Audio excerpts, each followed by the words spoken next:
오늘 창립 16주년을 이렇게 새로운 예배당에서 또 맞이하게 되어서 감사합니다. 우리는 늘 교회가 예수님이 주인 되시는 교회, 또 성령님께서 역사하시는 사도행전적 교회가 되기를 꿈꾸며 또 그런 교회가 되도록 우리 자신을 드려야 합니다. 그러면서 우리가 늘 기억하고 또 관심을 기울여야 되는 것은 교회가 역사가 흘러가면서 본래의 목적과 다르게 혹은 교회의 생명력이 점점점 약해져 가는 것을 우리는 역사 속에서 보면서 우리 교회가 그런 교회가 되고 있지 않는가라는 것을 살필 수 있어야 합니다. 한 개인도 마찬가지지만 한 공동체가 자기 자신을 객관화한다는 것, 다른 사람의 시선, 무엇보다도 하나님의 시각으로 자신의 모습 또 공동체의 모습을 본다는 것은 쉬운 일이 아닙니다. 그것은 말씀과 성령 외에는 이루어질 수 없습니다. 나 자신을 내가 아는 내가 아니라 하나님께서 보시는 나, 진리 앞에서 나를 보지 않으면 나를 객관화할 수 없습니다. 공동체도 마찬가지죠. 교회가 하나님의 말씀 앞에 늘 서 있지 않으면 그저 말씀은 말씀대로 흘러가고 또 교회의 모습은 교회대로 흘러가서 나중에는 하나님의 말씀과 성령과 멀리 떨어져 있어도 조금도 불편함이 없는 그런 교회가 되어버리는 것이죠. 그래서 뜨겁게 찬양하고 예배를 드린 후에 치열하게 멱살 잡고 싸울 수 있는, 예배가 마친 후에 회의가 되면 치열하게 싸울 수 있는 그런 교회가 되는 것이죠. 우리가 어떤 공동체가 되어가고 있는가, 사도행전의 역사를 통해 우리는 늘 살펴보아야 합니다. 우리가 생각하지도 않은 장벽들이 교회의 생명력을 그 목을 조르듯이 다가옵니다. 외부로부터 오는 그런 핍박은 언제나 교회를 더 교회답게 만들었습니다. 역사적으로 초대교회부터 시작을 해서 교회를 핍박하는 어떠한 외부적인 요소, 그것이 경제적인 것이건 정치적인 것이건 심지어 전쟁과 같은 위협이든 간에 외부의 위협은 언제나 교회를 교회답게 만들었습니다. 고통스럽지만 아마 현재 지구상에서 가장 사도행전적 교회를 꼽으라고 한다면 두 지역을 꼽을 겁니다. 중국 공산 치하에 있는 중국 교회들과 이슬람 그 권 안에 있는 지하 교회들입니다. 이 국제 선교 대회나 이런 회의에서 중국의 지도자들의 또가 화상으로 대화하거나 직접 만날 기회들이 있습니다. 중국 교회는 현재 예배당에서 모일 수도 없을 뿐만 아니라 소그룹으로도 이 줌이나 이런 그 영상으로 다 이제 하는 걸 알고 이제는 영상으로도 만날 수 없게, 그래서 두세 사람이 예수님 말씀하신 대로 정말 두세 사람이 그냥 공원에서 모이고 찻집에서 모이고 그렇게 모이는 길밖에 없는, 그래서 이제는 가정교회도 아니고 그들 스스로는 미형교회다, 형태가 없는 교회다, 조직과 형태가 없는 교회로서만 존재할 수 있는 상황입니다. 심지어는 성경도 중국 공산당 번역 버전으로 다시 쓰고 있다 그러죠. 그런 치하에서 교회가 존재할 수 있을까? 존재하고 또 오히려 교회다운 교회가 되어가고 있는 거죠. 이슬람 이 사회가 된 그런 사회에서는 생명을 걸고 예수님을 믿어야 합니다. 그런 지역에서는 교회가 생명력을 잃어버리지 않습니다. 교회는 언제나 외부의 고난은 오히려 약이 되고 또 그런 핍박은 기회가 되었어요. 초대교회 역사도 마찬가지죠. 예루살렘으로부터 시작된 이 핍박을 통해 오히려 교회가 흩어지게 되었고 그 위기가 기회가 되는 것이 영적인 법칙입니다. 도리어 교회가 위기 가운데 처해 있는 것은 자유로운 환경 속에 교회를 나가든지 안 나가든지 전혀 핍박이 없는 그러한 사회 속에서 오히려 교회가 쇠퇴하죠. 기독교가 문화처럼 되어버린 유럽과 북미에서 이제 정기적으로 예배에 출석하는 인원이 급속도로 줄어들고 있는 것은 바로 그런 얘기죠. 그들은 성경의 내용도 알고 또 교회를 출석해 본 경험도 있습니다. 또 자신의 사회 이력에 쓰라 그러면 기독교라고 쓰기도 합니다. 그러나 예수님과 동행하고 믿고 살지는 않습니다. 이런 전 세계적인 이 교회의 흐름의 모습을 보면서 우리는 어느 쪽으로 지금 가고 있는가 생각해 봐야 합니다. 두 번째 교회의 장벽이 되는 것은 외부가 아니라 내부입니다. 교회 공동체가 역사가 흘러가면서 스스로 만들어내는 장벽입니다. 이것이 더 위기입니다. 사도행전의 역사도 외부적 위협은 위협이 아니었다. 도리어 약이 되었고 능력이 되었고 축복이 되었다. 그런데 내부에서 스스로 만들어내는 장벽은 깨어지기가 어려웠다는 거죠. 첫 번째 그런 내부적 장벽은 무엇입니까? 그것은 동일 문화, 동일 민족이 만들어내는 문화였습니다.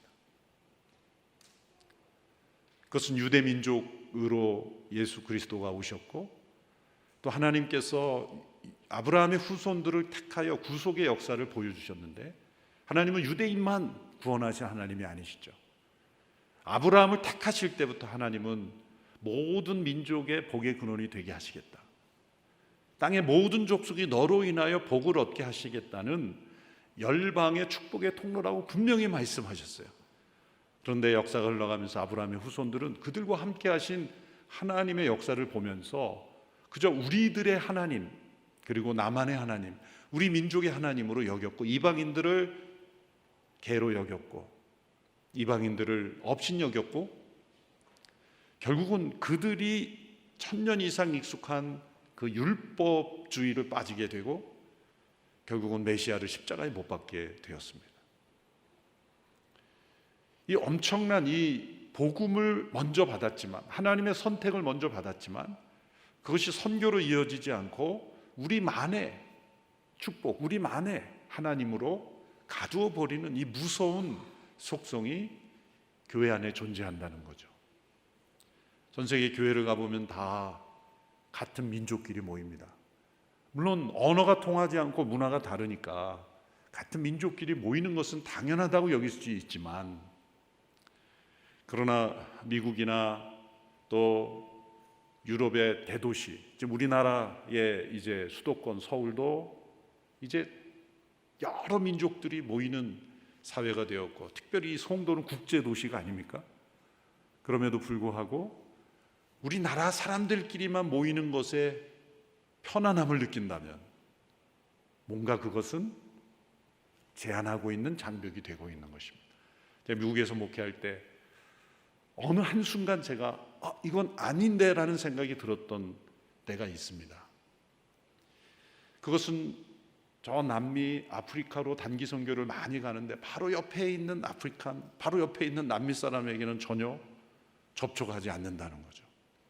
그 비싼 돈을 들여서 선교여행을 가지만 바로 이웃 주민들이 전부 전 세계가 모여 있는데 그 이웃에게는 관심을 기울이지 않는 모습이 많았습니다. 또 모든 미국에 있는 교회들이 다 종족별로 한인교회, 그 다음에 아프리칸 처치, 히스패닉 처치 이런 식으로 다 종족끼리 모여요. 그래서 그 나라 음식을 먹고 그 나라 그 문화 속에 교회를 가두는 거죠. 2000년 초반에 미국의 크리스티애니티 투데이라는 잡지에서 이런 헤드라인의 글을 읽은 적이 있습니다. 모든 교회는, 모든 성경적인 교회는 멀티 에트닉 처치해야 된다. 다민족 교회해야 된다. 제가 그 아티클을 읽고 그 사회를 보니까 교회가 잃어버린 것이 있구나. 그런 충격을 얻었던 적이 있습니다. 그래서 그 지역 사회의 외국인들이 교회에 올 수 있도록 최대한의 노력을 하고 또 시설도 빌려주고, 그 당시에 그 목회하던 교회가 가장 최신 건물이었어요. 이 송도에 있는 인천 온누리교회처럼 그 지역의 가장 최신 건물이었어요. 그래서 소방관들에게도 빌려주고 교사들에게도 빌려주고, 그래서 가장 좋아했어요. 왜? 제일 최신 건물이니까. 그리고 한국 사람들의 김치 냄새가 안 나니까. 그래서 외국인들을 품는 그런 목회를 하려고 했던 기억이 있습니다. 유대인들이 얼마나 갇혀 있었냐면, 지금 오늘 말씀해 보면 스데반으로 핍박을 받아서 흩어졌는데 그들이 지금 어디까지 갔냐면 페니키아, 키프로스, 안디옥까지 건너갔다. 여러분 한번 인터넷으로 이 지도를 한번 살펴본 이 예루살렘에서 안디옥까지는 상당히 먼 거리입니다. 페니키아, 키프로스, 안디옥, 상당히 먼 거리까지 왔음에도 불구하고 그들은 유대 사람들에게만 말씀을 전하고 있었다. 유대 사람들에게만 말씀을 전했다. 물론 언어적인 한계 때문일 수도 있지만 또 다른 면에서 이들은 유대 사람들만 보인 거예요. 오랜 유대인들의 선민의식, 유대인들만 하나님의 백성이라는 잘못된 고정관념이 바로 그들에게도, 이들은 누구입니까? 예루살렘의 성령 충만하여 흩어진 성도들 아닙니까?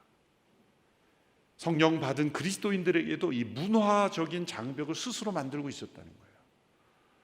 어쩌면 우리나라 이렇게 대한민국에 사는 우리들, 여기서 한국 사람들끼리 모이는 건 당연하죠 라고 생각하지만 우리 눈에 보이지 않는 많은 이주민들, 외국인들도 있다는 걸 기억해야 되죠.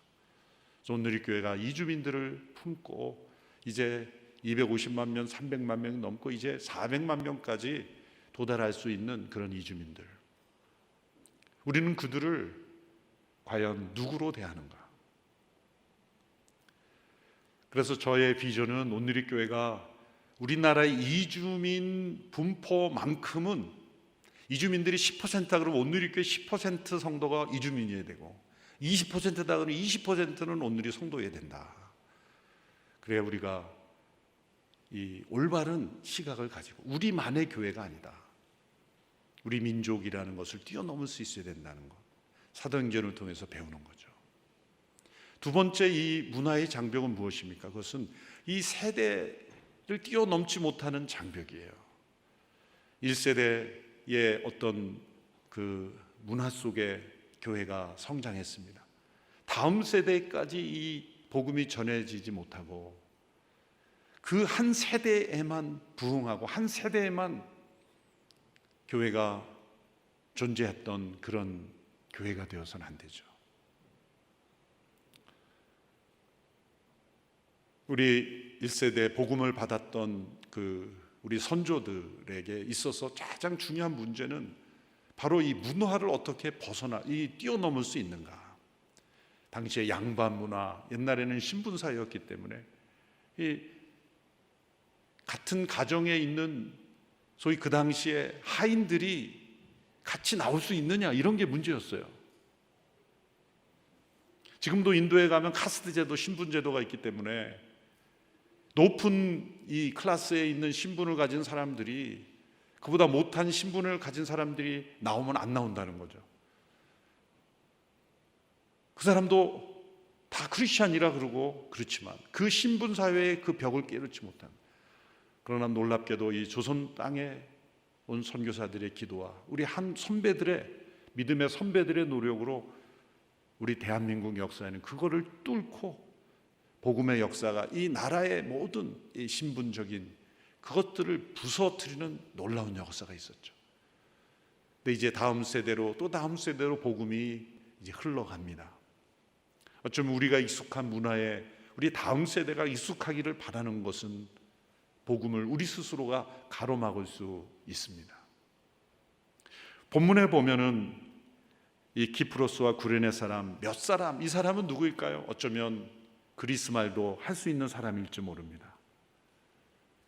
오랫동안 그 이방 나라에 살아서 이제는 다음 세대로 흘러가는 그러한 사람들일 수 있습니다. 그리고 그 사람들이 복음을 전했을 때 주의 손이 함께 하셨고, 또 그들은 예루살렘 교회 요청해서 바나바라는 사역자를 또 데려옵니다. 바나바는 또 사울이라는 사역자를 데려오죠. 바울이죠. 히브리식 발음은 사울이고 헬라식 발음이 바울입니다. 이 관계를 보십시오. 키프로스와 구레네 출신 몇 사람이 바나바, 그 다음에 바나바가 또 바울.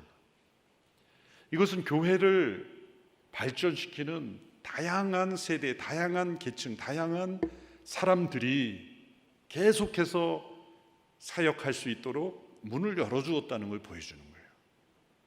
만약에 바나바가 사역자로 왔을 때 키프로스와 구레네 출신 몇 사람, 소위 교회를 개척한 사람들이 당신 안 와도 됩니다라고 배척했다면 이 안디옥 교회가 출생했겠습니까? 또 바나바가 바울을 데려오지 않고 바나바 혼자만 하려고 했다면 이 안디옥 교회가 이처럼 귀하게 쓰임받은 교회가 될 수 있었겠습니까?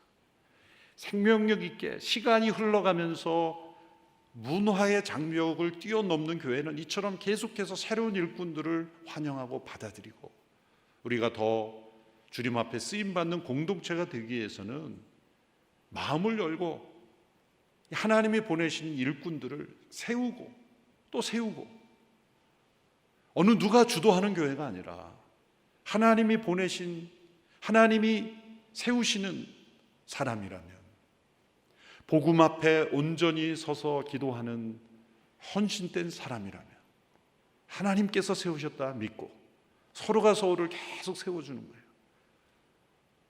우리 어르신 세대에서 우리 다음 세대도 세워주는 거예요. 우리만이 결정할 수 있다가 아니라 우리의 젊은 세대들도 함께 결정할 수 있다, 그렇게 북돋아 주는 거예요. 당의 운영위원회에서 있었던 얘기지만 제가 그런 부탁을 좀 드렸습니다. 장로님들께. 장로님, 저도 은퇴하기 전에 저보다 젊은 장로님들과 좀 일할 수 있게 해주십시오. 네. 많은 메시지가 포함이 되어 있습니다. 뭐 연세 드신 장로님들 제가 거부하는 게 아니에요. 다 훌륭하시고 또 경험통에 있어야죠. 그러나 이게 점점 교회가 고령화만 되어가서는 안 되겠다. 그래서 젊은 분들을 잘 격려하고, 보시면 이 바나바는 바울보다 훨씬 더 연장자였고, 또 바울은 그때 젊은 사역자였죠. 세워져서 이 시점으로 인해서 안디옥 교회의 주도권이 바울에게 갑니다. 바나바가 참 훌륭한 사역자죠. 세 번째 장벽은 무엇입니까? 그것은 교회 자체의 문화에 갇히는 장벽이에요. 우리 온누리교회가 정말 조심하고 또 깨어 있어야 되는 것은 우리 온누리교회 문화 자체를 결대시해서는 안 돼요. 교만에 빠져서는 안 돼요. 그리고 온누리교회를 뛰어넘어 또 다른 교회들을 축복할 수 있는 그런 교회들이 되어야 돼요. 예루살렘 교회가 바나바를 파송했고, 또 안디옥 교회를 통해서 많은 교회들이 유럽과 아시아에 개척이 됐어요. 진정한 사도행전적 교회는 무엇입니까? 그 교회를 통해 또 다른 교회들이 세워지고, 선교지건 또 다른 지역이건 많은 교회들이 그 교회를 통해 축복의 통로가 되는 것입니다. 그래서 이 사도행전 역사에서 이 오늘 제가 읽은 본문이 가장 중요한 터닝 포인트가 되는 사건인 겁니다. 유대인들에게만 복음을 전했던 그들이 이제 그리스 사람들에게도 인종과 문화를 뛰어넘어, 세대를 뛰어넘어, 그리고 예루살렘 교회라는 한 개교회를 뛰어넘어서 또 다른 민족으로, 또 다른 세대로, 또 다른 교회로 복음이 확산되어 가는 중요한 터닝 포인트가 되었다는 거죠. 이제 16년이 된 인천 온누리교회가 어떤 교회가 될 것인가? 오늘 이 자리에 계신 여러분들에게 달려있는 거예요. 안 오신 분들은 책임이 없어요. 못 들었으니까. 이제 책임은 이 말씀을 들은 여러분들에게 있는 거예요. 만일 이러한 사도행전 역사에 어긋나는 문제가 있다 그러면 여러분들의 책임인 거예요. 저와 여러분들의 책임.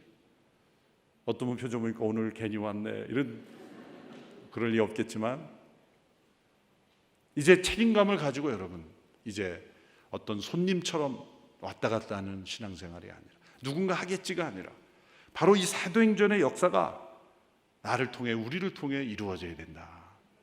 그런 거룩한 주인의식을 가지고 이 교회가 성장해 가기를 바랍니다. 교회 역사가 흘러가면서 점점점 둔화되고 경직되고 또 문화 속에 갇혀버리는 것은, 그것은 우리 모두의 책임입니다. 우리가 늘 어떤 교회가 되어가고 있는가는 곧 우리 자신이 어떤 교회인가입니다. 교회, 이 코로나를 통해서 우리가 깨닫게 된 중요한 교훈이 있죠. 교회에 다녀서는 안 된다. 교회가 되어야 된다. 어느 곳에 있든지 참된 교회가 되어야 된다는 것이죠. 이제 함께 모이기 시작했습니다. 이제 인천 온누리교회가 20년, 30년, 50년이 될 겁니다.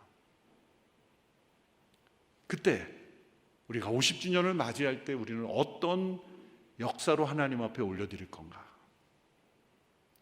이 사도행전에 나오는, 정말 이 교회를 통해 또 다른 안디옥 교회가 태어나고 또 다른 이들에게 복음이 전해지고 계속해서 생명력 있는 교회로 흘러갈 수 있도록 우리 모두가 하나님 앞에 결신하는 귀한 자리가 되기를 축원합니다. 기도하겠습니다. 하나님 아버지, 창립 16주년을 허락하시니 감사합니다. 16년 동안 함께 하신 하나님, 귀한 성도들의 기도와 헌신으로 여기까지 이르렀습니다. 그러나 우리가 서 있는 곳에 안주하고 또 우리 자신을 미워하고